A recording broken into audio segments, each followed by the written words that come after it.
guy. And so I've asked a few people, Brooks, and it's interesting in the veteran community. It's not that you're not known. It's just that you're on a different playing field is what I call it. Tell me about you. Like, so you're in the Navy, right? And did you go in right out of school? How did that happen? Yeah, I enlisted in the Navy straight out of high school back in 2004. Signed up. I actually went to boot camp in 05 and spent 6 years on active duty. I was a weapons specialist. Right. I deployed to Iraq and Africa. And then when I left the Navy in 2011, I went to go work for the Army as a weapons specialist and spent 2 years in Afghanistan doing that from 2011 to 2013. Came home in 2013, moved home to South Carolina, and spent 10 years in Columbia, South Carolina, mostly going to school and playing music and working a lot in the veteran military community. And then moved to Nashville. Probably one of the reasons why my name isn't very well known. I just moved to Nashville last January, so I've only been here for about a year and a half. Well, music people know your name, but it's the veteran community. Even there, they all kind of don't know each other. It's like I'm trying to bring people in, and everybody has their own little section they kind of stay in. So you're definitely well known as far as music. When I talk about Nashville, I typically am going to tell you it's about the promoters, or what I call the OG, the real, Tootsie's is still there. The original owner, part of my family, friends, you name it. I mean, I also have someone else there, 2 people actually within our family. So, you're known as far as your music. So your music is amazing. But as far as veterans, it's interesting. It's just that everybody has their own area that they're in, and in that area, it's not just Nashville. Nashville's changed quite a bit. I mean, you have your area that's right. It's like downtown has become like a destination, literally. Like I've seen bridal things and all sorts of stuff, and then I'll be like, I'm gonna head into Tootsie's for a little bit, or I'll go in and say hi at Redneck Riviera. But if I'm going downtown, I'm going to go to Printer's Alley, or I'm just not going downtown.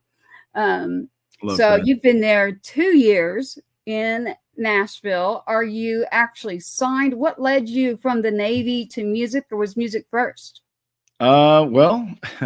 Music was first. But I grew up in a small town, Conway, South Carolina, just west of Myrtle Beach. I started playing trumpet when I was in the 6th grade. I started playing drums and guitar when I was about 14. Started writing songs because I was already writing poetry. And so I started as a songwriter when I was, like 14 years old. But I didn't grow up around the music industry. I didn't know anybody in music. And aside from the praise and worship band at church, I had no knowledge of professional music. I didn't understand the area between myself as a young songwriter and the people that I heard on the radio singing songs and having their music played across the nation. I didn't know anything about it.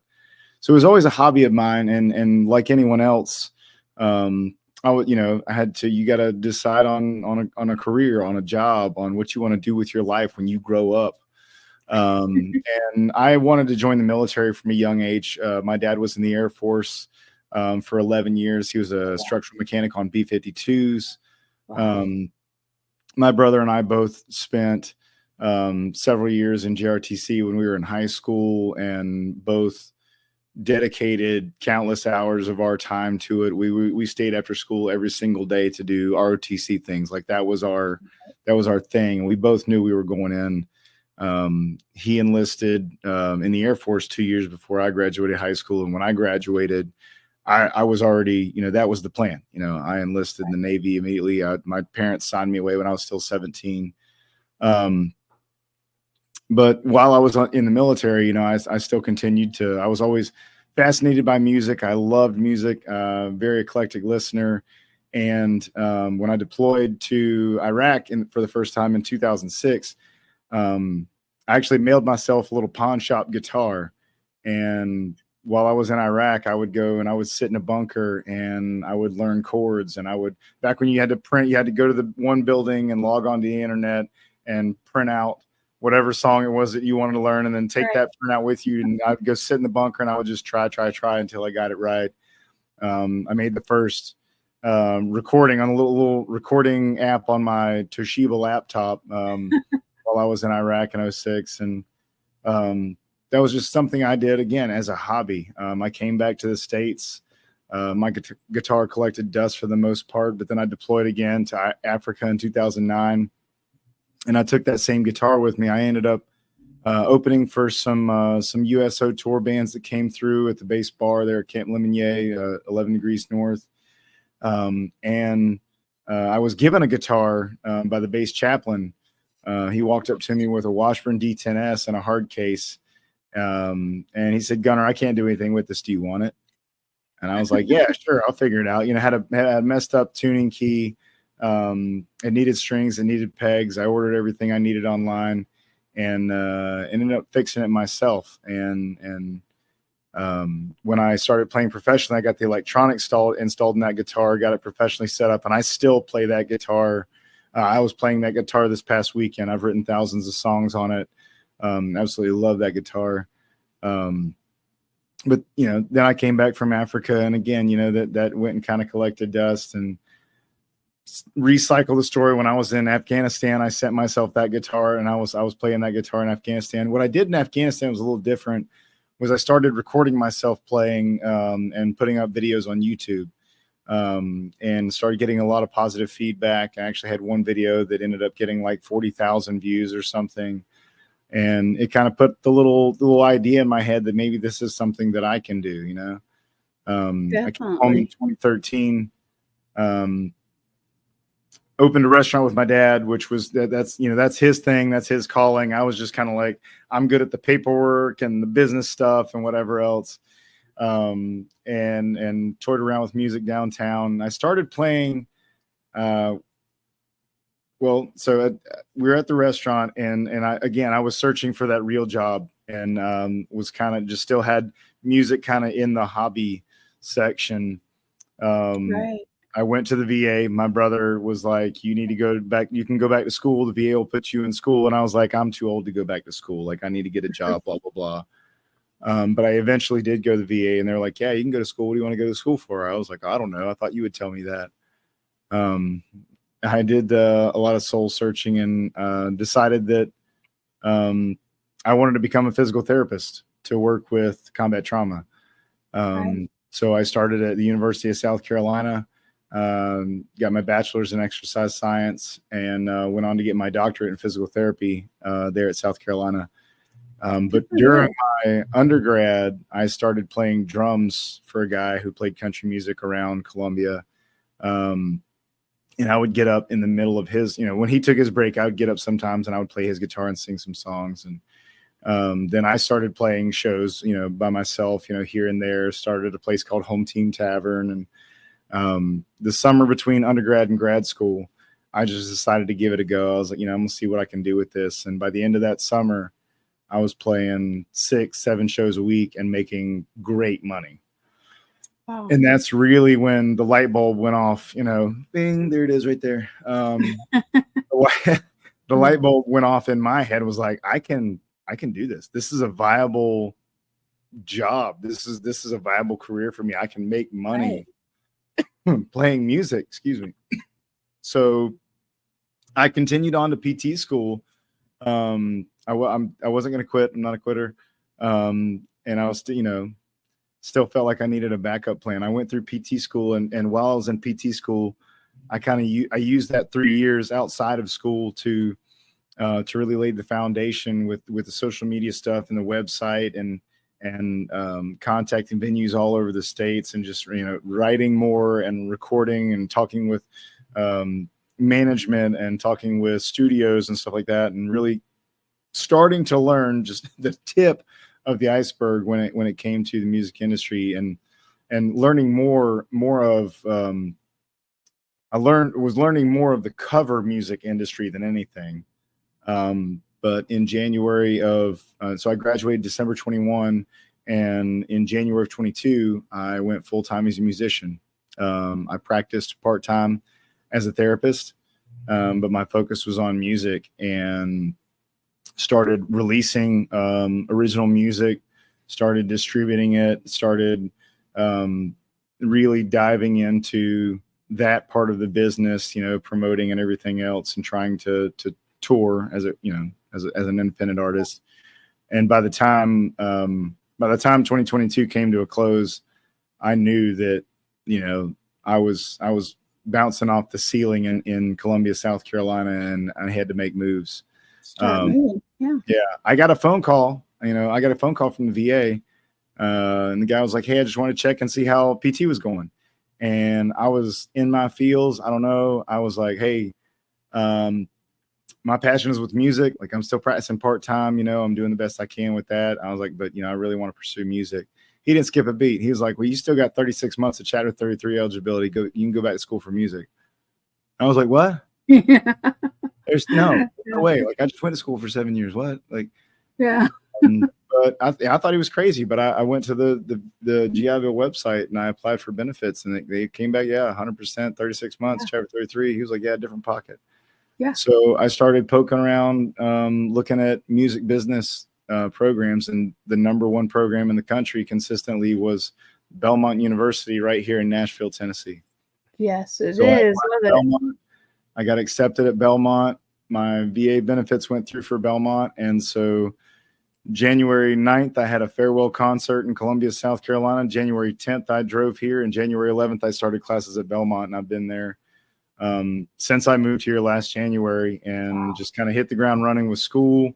Was still practicing part-time as a physical therapist here in Nashville.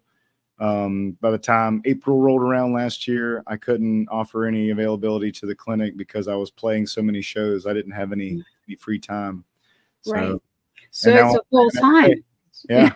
It's a full-time career. That's what you want to hear. I have a picture here right there. And there's another of you. I've got that one with the flag, but I want to find you. I think you're at the USO. Is this you? Can you see that? That was a USO show.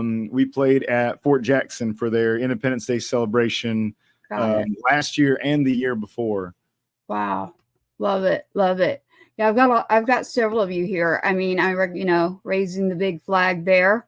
That's the Tunnels to Towers Tunnels to Towers, Day of Remembrance and 5K in Columbia, South Carolina. There you go. Yeah, they just opened a place here in Texas down, and this is you on active duty. Yeah, that's in Africa when I was on active duty. I was the armory chief there in Djibouti. And I have another picture of that truck after we blew it up. Oh, really?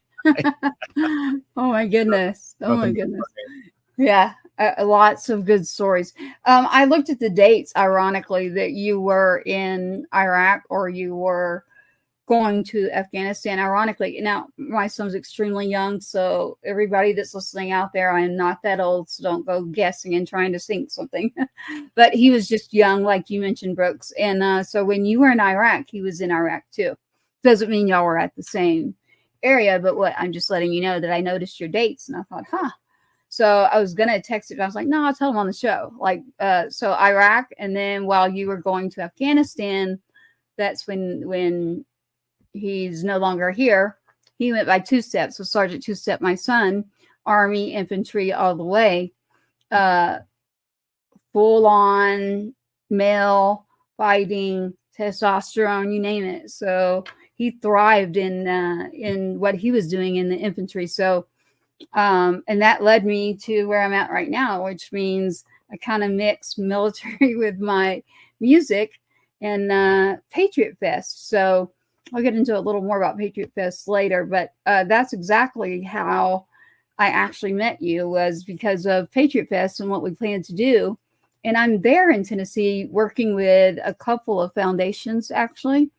And we were looking for someone. I don't know if you remember this phone call.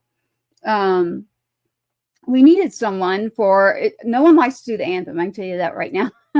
I don't care if it's Chris Stapleton or whomever, but I love that. Yeah, you do? Oh yeah. Oh, I love it. It terrifies me.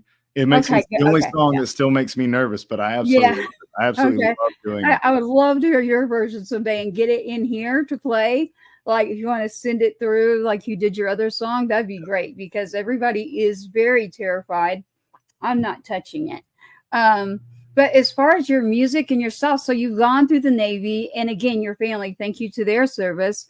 How's your dad and your brother? They're good from Yeah, serving. How are yeah, they? I just saw my dad back in Good. Columbia. He's doing great. My brother, he was he was in the Air Force, and then he was in the Army. He was medically retired from the Army, but he continues to serve. He's now he's a command sergeant major in the South Carolina State Guard. He heads up the search and rescue team there, working with the local fire departments and everything else. He's a So he lifer. continues to serve. Yeah. Oh yeah. He's a lifer for sure. Yeah. So as far as your music, so you weren't playing in high school, you were just kind of messing around. And then as you got deployed, I hear this a lot, like, you know, I'm going to grab a guitar or find something. And then full-fledged move forward as far as your music and you've gone to school. Now, Belmont, if anyone out there listening to us right now, Belmont is an excellent school. I mean, music especially, like that's where you want to go. I have a Two Steps little brother and the guitar, you name it, Belmont. We were just talking about that you want to go for music, Belmont's excellent. If he wants to go into science or whatever, he wants MIT, but he's not allowed to join the military, y'all. I feel like we have put in our dues in every generation right now. And so he's also that kid that, you know, that's just not going to be his lane, but his choice. But again, as a mom that's ferocious, I do believe that I need a little bit of a break. And that's where we get into music. So for me, it's like therapeutic, even growing up through different things for me. Is there a particular style? Because, and let me preface it with this. I get asked this a lot, like, well, what do you listen to? And I'm like, I listen to good music. And they're like, no, like what? And I say good music. Like if it's jazz, blues, I mean, you name it. If it's good music, I like all sorts of music. I don't just, they always assume it's just country. And I say, well, I guess between being from Nashville and Texas and my voice or whatever, and I'm always wearing a hat, but I actually like all kinds of music. What about you? Like your genre and inspiration style, what is that? Yeah, I'm very much the same way. I grew up listening to it's funny. I grew up listening to oldies, 60s, 70s. I had Elvis Presley cassette tapes. My dad had a record player and an 8-track player in the living room. I would put on Simon and Garfunkel and on 33 speed and do my homework there on the carpet and listen to that. Always loved classical music, you know, just big orchestra music. But also country, you know, grew on me over the years. Big fan of country, mostly older country. You know, I've got some country that I like nowadays. I mean, you know, it's I guess hit and miss for me these days, but Like 90s hip hop and R&B. Grew up, I mean, and then kind of, especially when I was on active duty, started really digging, you know, some rock and metal and, you know, Disturbed and Breaking Benjamin, huge Breaking Benjamin fan. Bush, Alice in Chains, some of the early Metallica stuff. I mean, just very all over the place. I'm all over the place. If you were to pull up my personal music collection, you would probably hear, you know, Breaking Benjamin and then Beethoven and then you know, Eric Church, and then that would get followed up by Elvis, and then it's just all over the place. Some beach music, you know, just a little bit of everything. So I get inspired by a story. I get inspired by just the things in life that should inspire you, not necessarily just, you know, coming from a particular genre, but, you know, a story or a message. You know, that's what really inspires me. So it's a lifestyle that's inspiring you. So like even from writing, if it happens, I'm a night person. I'm more creative at night. So and I stay up really late. People they're always like, what the heck, Tracy? I'm like, that's just when I'm creative. I don't know what to say. Yeah. That's just what works. I'm always I get up. that a lot. Oh, you slept in because you didn't get up till 10. We're like, yeah, well, I didn't go to bed until 4. So Yeah, did I really that's sleep me. in? Right? We were already up. That's what I say. We're already up. As far as like memories and being in the military, and I mean, you've got Army, we've got Navy, you've been to multiple locations and experienced quite a bit. What was it you actually did in the Army when you were there? Same thing I did for the Navy. I was a weapons specialist. So in the Navy, my NECs were 0812, which is small arms instructor, and 9536, which is special warfare armor. That's the short version. It's Naval Special Warfare Enhanced Organizational Level Maintenance Technician. We don't say all that. But anything from 9mm pistols up to 25mm chain guns and everything in between. I can tear it all the way down. I can put it all the way back together. I can fix it. I can issue it, receive it, just all the things, teach somebody how to use it, anything there is to do with it. So guns, and then guns, and occasionally explosives and guns. That's what I did. Well, I'm glad you're right here with us. That's excellent.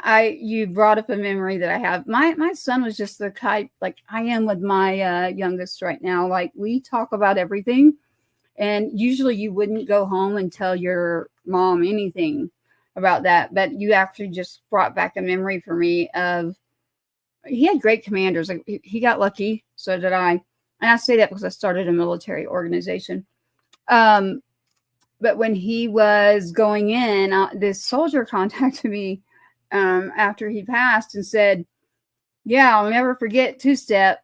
We're in the middle of a situation and it's jamming up and it's not going in. And I'm limiting my words here because although we're not just streaming, so we're not just on a social media platform. We're on multiple channels in multiple places when this goes out. And because of guidelines, it keeps me from saying certain words. So we just want to make sure everybody that's out there listening knows that there's all sorts of resources, all sorts of places you can go to.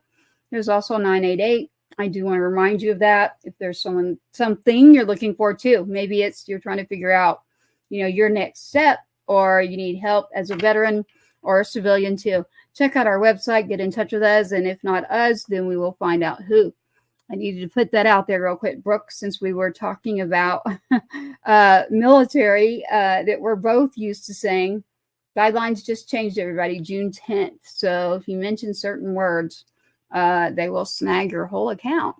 So as far as you just brought that back to me. So anyway, it was not my son, two-step's fault. What was happening it was actually the mechanism was not correct. So he definitely would have loved to have had you right there with him instead of the, as he calls it, he's careful who's on his back going on any mission. For sure. And there is no rank when you're in a situation like that. It's sorry. And I kind of taught him to be like that in life. It's like you speak up when you see something going wrong, you should, or something that's happening. And so I can tell you, that was a great memory you brought to me. An interesting one, because they start finding me when they get out of the military or something happens. Hey, whatever ended up happening, because there's a whole story there and we won't get into me. And I'm like, well, you can pretty much look it up. But as far as you and your music, and I'm going to go out on a limb here. If I'm not mistaken, your faith is big to you. Am I right? Yeah. I thought so. And so I do this all the time. I mean, you might have seen it as the intro is going. When you see me do that means my son and my faith is what keeps me going every day as the mom who doesn't have her son. So yeah, that's the worst thing in the whole world.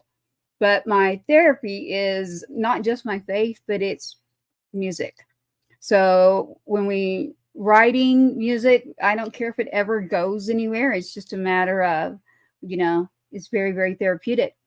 Have you ever had, when you were a PT, a physical therapist like that? Like, what was your most gruesome Was there like a gruesome story that you had that was going on there? The most as PTs, we typically we come in when surgery is done. So Right. the gruesome stuff we leave to the surgeon. But as a PT, I have observed several surgeries, and yeah, total knees and total hips. That's a gruesome surgery. That's a rough one to watch. But for the most part, when we receive the patient, they're stitched up and in a brace, and we focus on the healing process. So Right. And a lot of that, some of that's emotional too. I know with one of my sons, he got out medically, but something had happened to him when he ended up in the hospital. Thank God they didn't pull a plug. Literally, somebody was going to fully learning to walk, fully learning to eat, walk, talk, you name it. Shout out to Pierce. Thank God he is still here. But I can tell you, it was grueling to be that. He was the same way as far as adrenaline, and just built tough to go to the military. And all those competitions, like he's the guy that's like running over to go do the jump contest, to shoot, you name it. Like I was like, what are you doing? Like, where are you at now?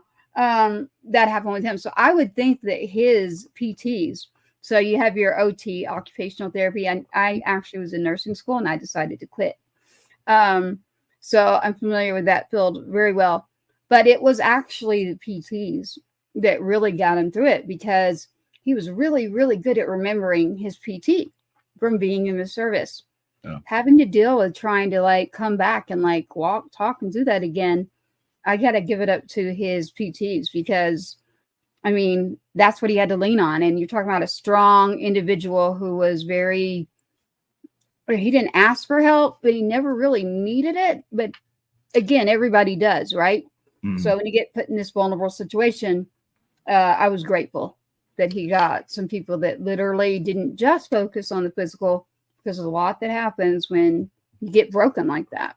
I admire what you were doing with that too. So I got to work with a lot of veterans when I was. So I worked at Walter Reed for 3 months up in DC, and so my population. I was in the MATC, the Military Advanced Training Center. My population was almost all amputees, and they were men and women either returning from combat, or we had a few non-combat injuries, but just that process of learning to walk all over again, and just the resilience, that I saw from them.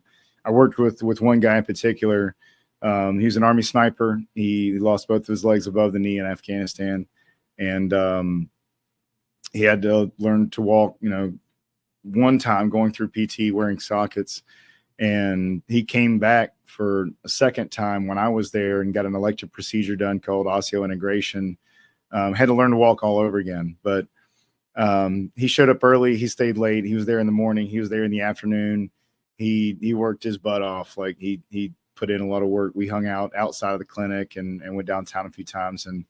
And it was a lot more than just PT. It was, we both shared stories with each other about our experiences and deployments and everything else. And I actually ended up writing a song about him and releasing it. I got to play it. That's Home for Good. So Home for Good is about one of my patients from Walter Reed.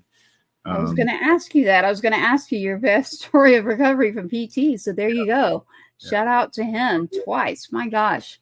I mean, just the role of both situations that you were in, they are roles that, someone's life. So freedom. I always tell everyone, when working, especially in music or with bands, and putting on festivals or concerts, you always get can they play for free? And so my biggest comment that I come back with out of either if it's J&T or wherever it is or whoever I'm working with, especially with Patriot Fest, that I know that's me. So I get to make decisions there with a team. But I always say, do you have freedom? And they kind of look at me and I'm like, you have your freedom, don't you? You get it? It was already free. So actually, they've already done something for you for free. So no, I'm never going to ask them to come here and play for free.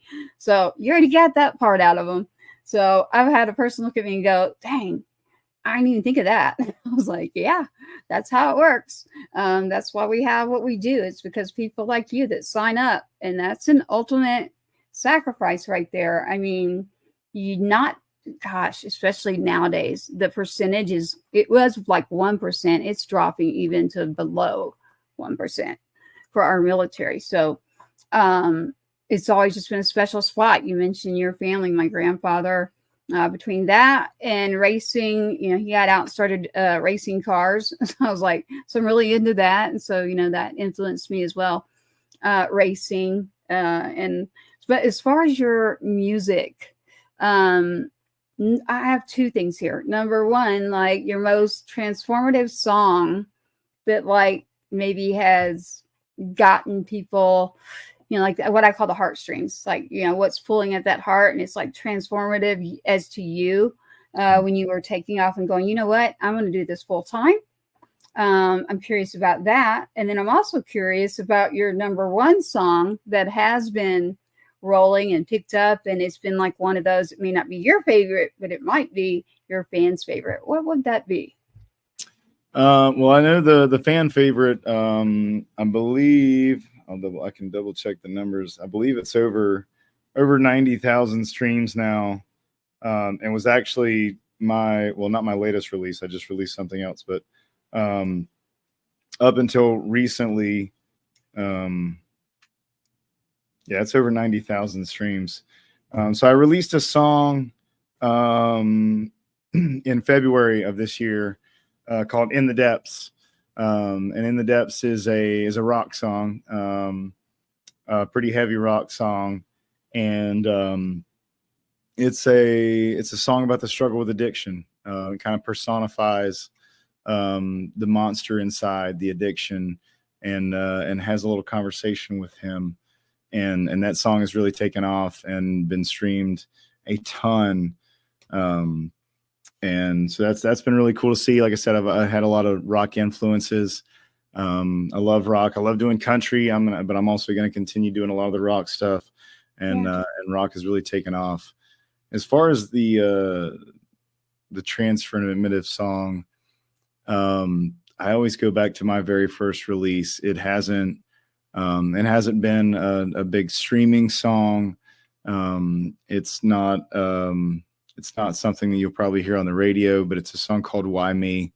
It's a song that I wrote on my own back when I was still in.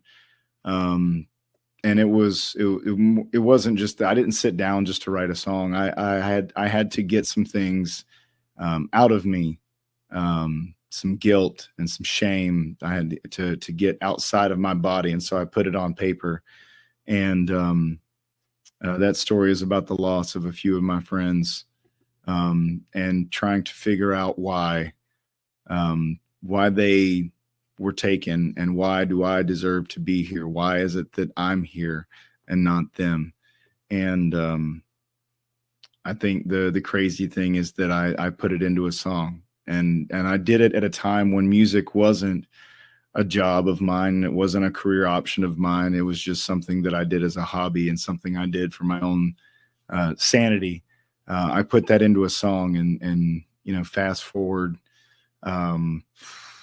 15 years, and now I'm making music professionally and as a career. And that song was my first release, and I did that intentionally. I knew that that had to be the first song that I released, and to pay tribute to those friends and to all the men and women who have made this sacrifice that wasn't ultimately required of me, but you know, I get to continue doing what I'm doing because of those brothers and sisters that I lost.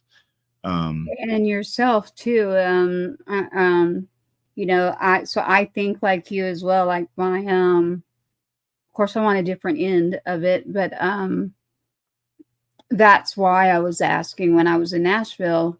You know, there was the event there, and you happened to be touring. That's how I met you. And so Craig Wayne Boyd, he was on The Voice. And so he's someone that is not scared of the anthem.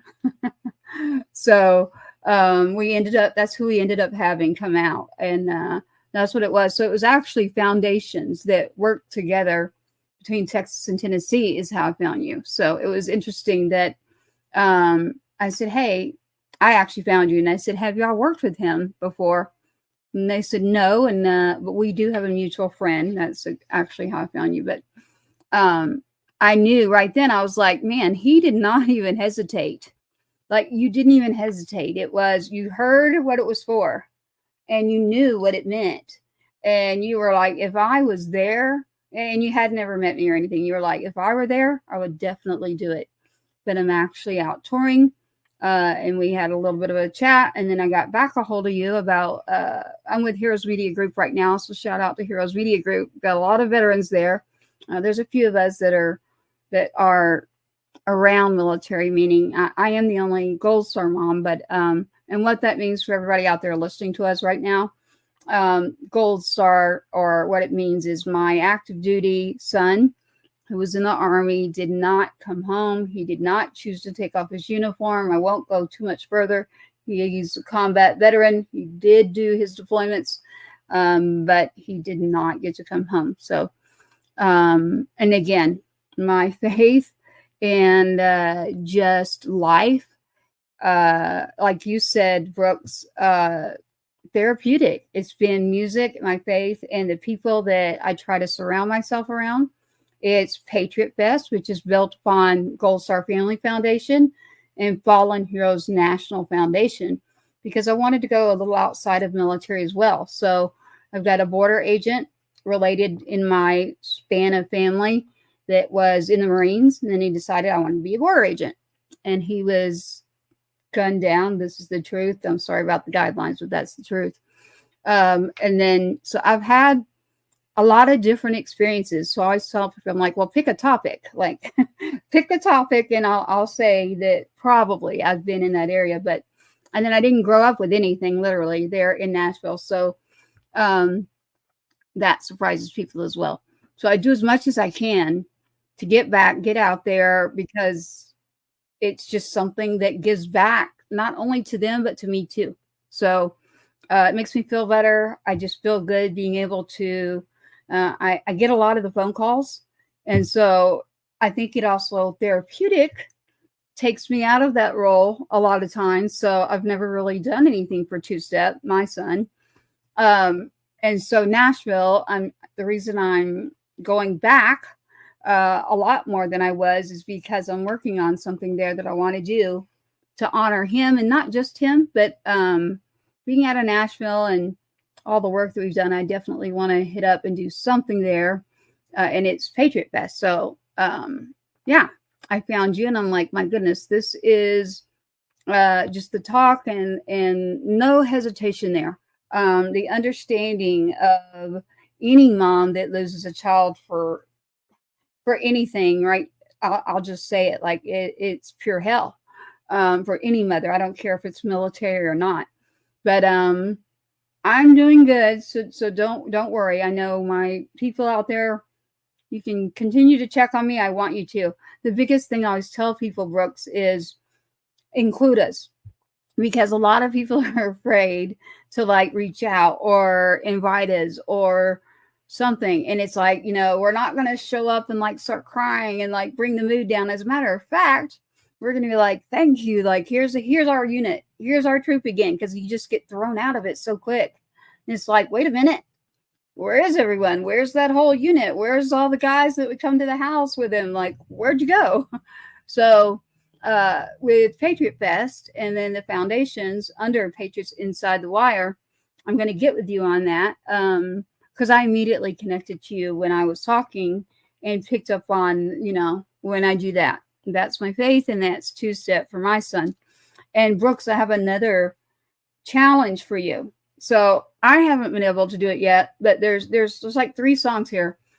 So since you went to PT school, you're familiar with the heart, and that there's heartstrings literally around that. It's a muscle. I've had multiple mothers and a father, And it even actually happened to me. It's called broken heart syndrome. I don't know, Mel, are you familiar or no? Not intimately. Okay. Well, it is a true thing. And it is when those strings that are attached to your heart are pulling so hard, it's like you're having a heart attack. And it's a muscle. So those strings get broken and they tear. And with extreme grief, that's what happens. So my quick story is, I was like, what is going on here? My heart rate's like 280, like going crazy. And I'm like, these weird things were happening to me. And the cardiologist literally swore, she's having a heart attack. We got to get her in right now. And I was still conscious, thank goodness. But they noticed that in my hands, I had some stuff that belonged to my son. And it was his actual stuff that we had at his service from running Military Moms of Texas. He had a big turnout, not only because of his service, but he would even do stuff when he was home. I mean, to help whoever was around. So it was very stressful. So not just me, but there's been multiple families that I've mentored or talked to. One mom even recently, it's like having a heart attack, literally. And the cardiologist would swear, like, my God, they're having a heart attack. And then one gentleman that had been in the military looked over and said, is that her son? And so I was holding on to the pamphlet, literally still. When they took me to the hospital, he said, hold on, back off. He said, I don't think she's having a heart attack. I actually think what it is her heart. And there's strings there. And so those will pull and break. And we've got to get her like leveled down. So it's just happened to a friend of mine probably about 3 weeks ago. So I'll get the calls. And I can tell you of 10 personally that I know. And then I've actually taken a call and I'll tell them, yeah, that's broken heart syndrome. And the easiest way for civilians out there to understand this would be if you've ever watched a movie or seen an elderly couple, you have someone that passes first and then shortly thereafter, the other will pass. That's part of it too. And that's a good way that civilians will understand that. Women, it would be The Notebook. If you watched The Notebook, there at the end, you've got a couple that was together forever. He could not handle her passing like that, and they passed together. That's broken heart syndrome. So thank God for me. And as far as my life, it's stop, take a step back, get your health under control, and get yourself around the most positive environment you possibly can, is what I tell everyone. Like, your health is first. Everything else comes next. So I just appreciate you taking the time. But those 3 songs are Heartstrings is one of them. And I mean, I have the story. It's just hard for me to do my own personal things. So I can do everyone else's. It's just like I can't do my own. That one. And then Bottle Rockets and Bullets is a song. And then Gold Star Mom. I can't tell you how many musicians I've asked. I'm like, I need a song that is about a Gold Star Mom. Even if you want to use my son, Sergeant Two Step, or my story, like, look me up, find whatever. But I cannot find a song about that at all. I find a lot about veterans. I find a lot about all sorts of things. But that's a challenge I'm giving. And I think it's one that you can actually do. So I would love for someone to do this. And I think you're the right person for it.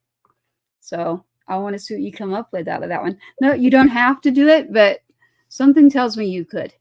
So, and you're welcome to use anything of mine that you do find, or if you have questions or something, I'm totally cool with answering. And that's for everyone that's out there. I mean, you're not going to break me. I'm not going to break down in front of you. And you want to ask me a question, ask it.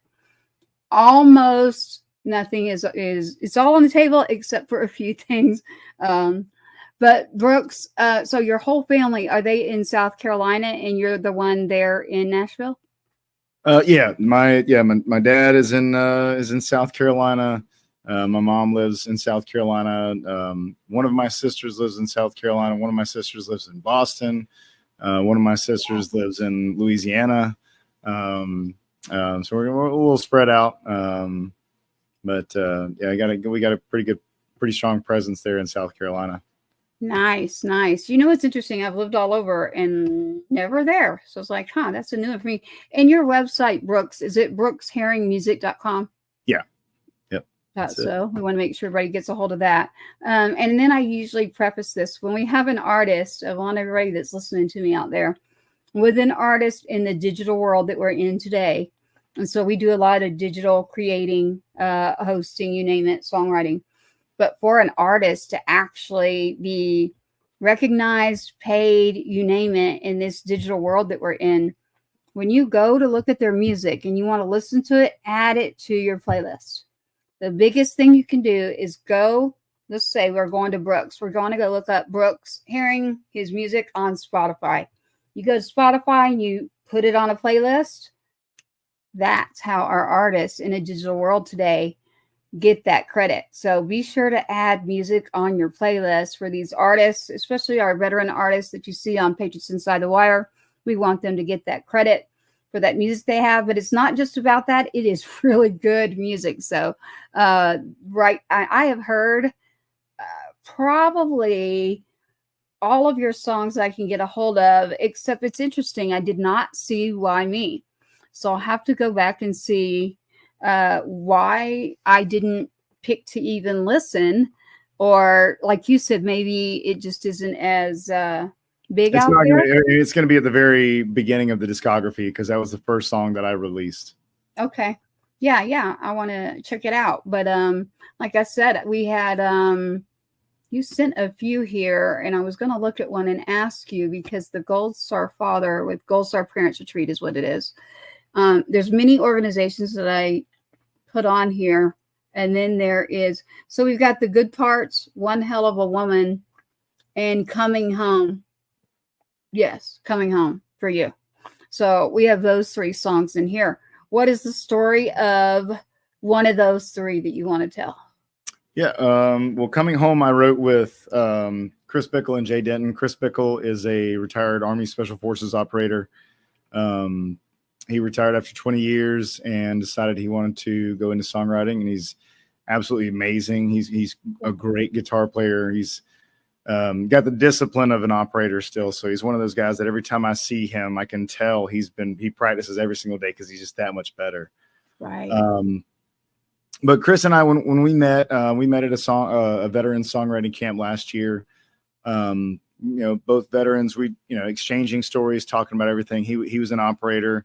I worked closely with Special Forces, but I was not an operator. So just exchanging stories and talking about, different deployments, different areas and stuff like that. And we were writing a completely different song, and I just found myself just kind of thinking about his experience, his service, and how much different it was, having to, jump up in the middle of the night and, go jump in a car and head to an airstrip, get on an airplane, go halfway around the world, do the Lord's work, and hopefully come home every time. Right. And not being able to communicate with his family every day, just to say, hey, I'm okay, and my heart was heavy, thinking about what his family must have gone through with all that. And so the idea for that song kind of came to me. Like I said, we were writing a different song. I just started playing it. I just started playing that little riff that you hear at the beginning of the song, and started singing the words to the first verse. And Jay kind of peeked his head around the corner. He's like, what is that? What is that? Let's do that, whatever that is. So Chris and Jay and I spent the rest of the night writing and recording that. And it really is I dedicate that song to the families of the Special Forces community, that all those operators and their families who, have to fly under the cover of darkness and go somewhere there, and do things that, that I wish I could do. And,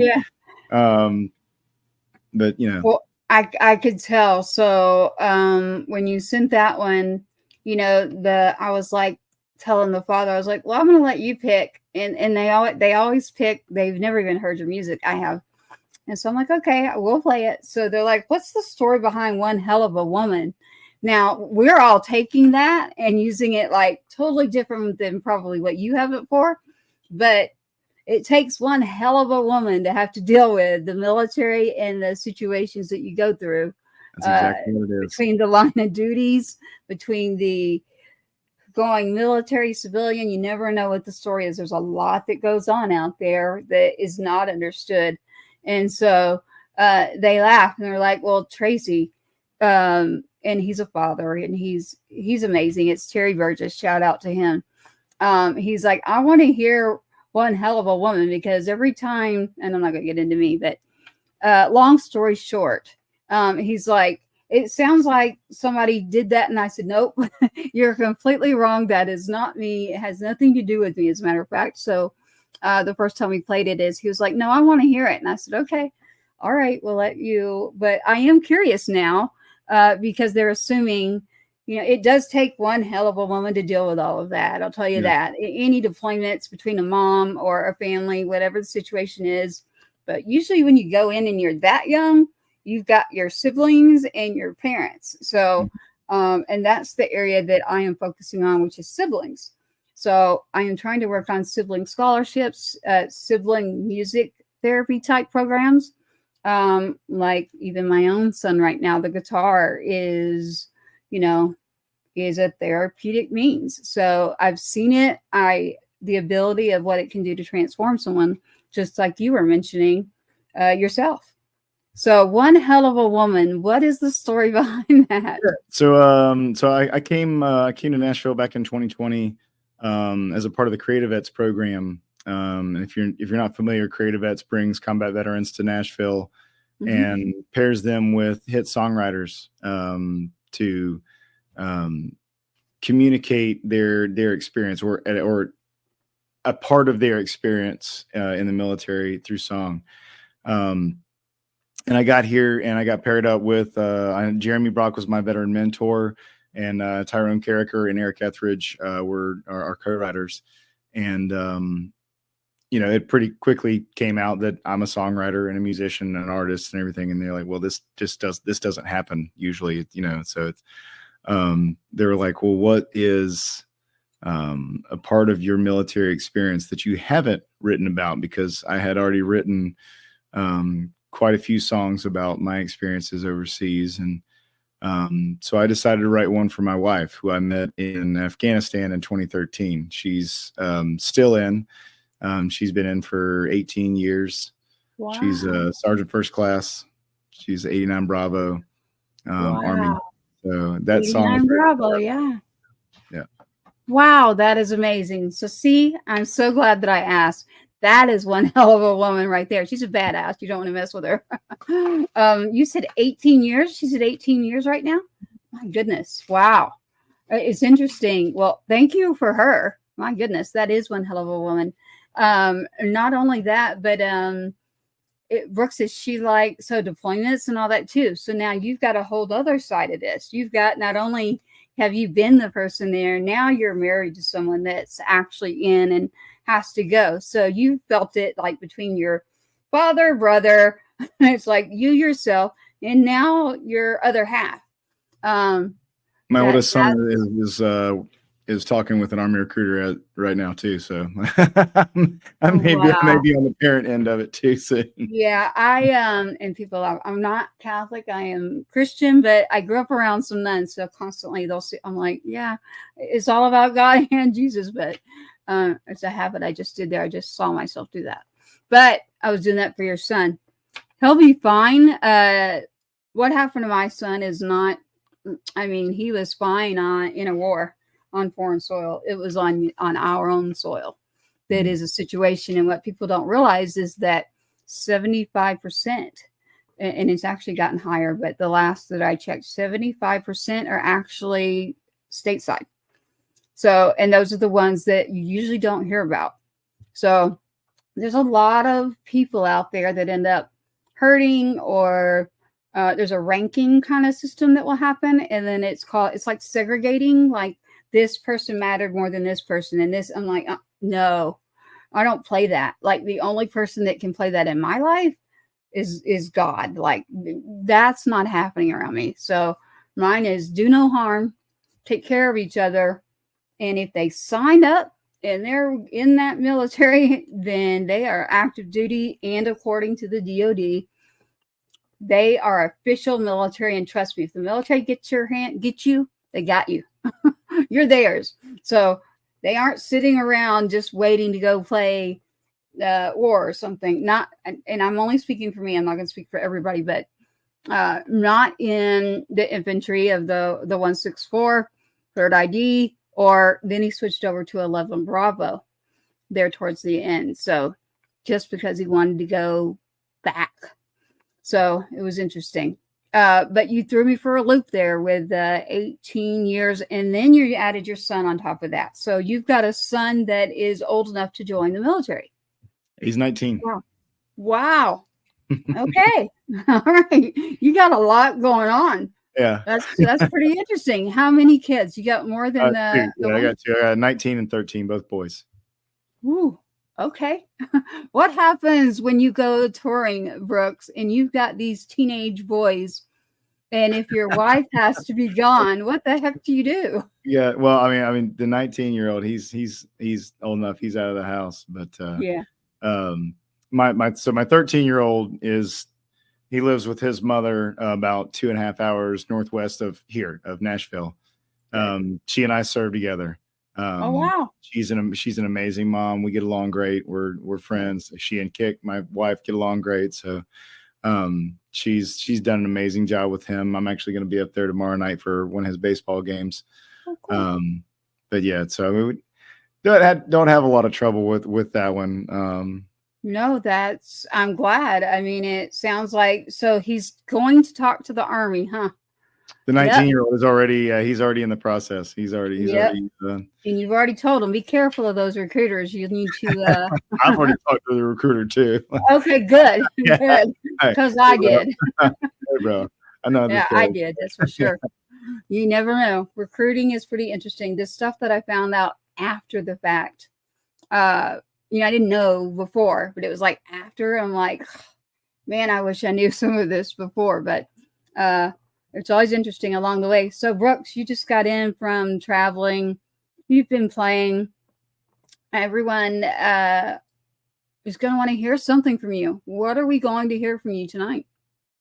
I think I throw you on the spot, didn't I? Yeah, I'm very good at that. coming right off the road. It's we'll see how warmed up my voice is. But I just released a 3-song live acoustic album Friday before last, and these are 3 songs that I really like, and songs that I'm going to be taking to full production. But there was an opportunity to record them live, and one of the songs has just been getting a ton of great feedback, to the point where it's like I knew I had to get it out for people to listen to. I grew up in Conway. I grew up deep in the woods, deep in the country, but I didn't grow up doing a lot of the country things that you hear on country radio. Didn't do a lot of hunting and fishing. My first car wasn't a pickup truck. It was a 1990 Ford Crown Victoria. Mixed match hubcaps and the vinyl peeling off the top. But when I was 17, I did what I thought was the most country boy thing I could do, and that was volunteer to serve my country.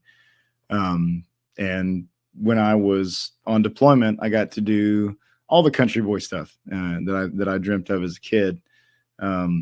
I sat down with Matt McKinney a few months ago, and we turned it into a song. And it's a song that's gotten a lot of awesome reaction from a lot of crowds. And so it's actually going to be the title track off of my next album, which will be coming out in late November.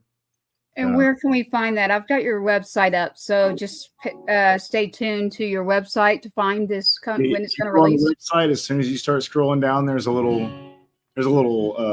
Spotify little box in there that just has my songs where you can just click on them and listen to them. You can find me on Spotify, Apple Music, Pandora, anywhere you stream music. So you got it. This song kind of tells that story. This is called Not Country.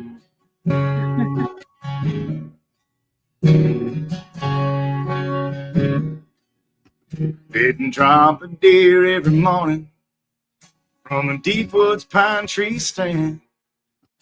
I've been hunting half a world from home with blood in the desert sand. I didn't pray for rain or grain. just prayed to survive. Didn't wear red wings or a Stetson. There's cowboy in my eyes. I might not be what you'd call country till the country calls. First in line to answer, back it up and risk it all. I'm not one for church on Sunday till another of us falls. I might not be what you'd call country till the country calls.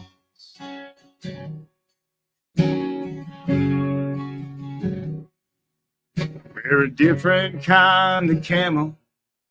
My rifle ain't the same. The jacked up trucks are bulletproof, and the radio won't play hang. Might not be what you call country till the country calls. First in line to answer, pack it up and risk it all. I'm not one for church on Sunday till another of us falls. I might not be what you call country till the country calls. I've got a couple of tags that hang here on this chain, and I'll reap what I've sown, but it won't make it to your place. I might not be what you'd call country till the country calls. First in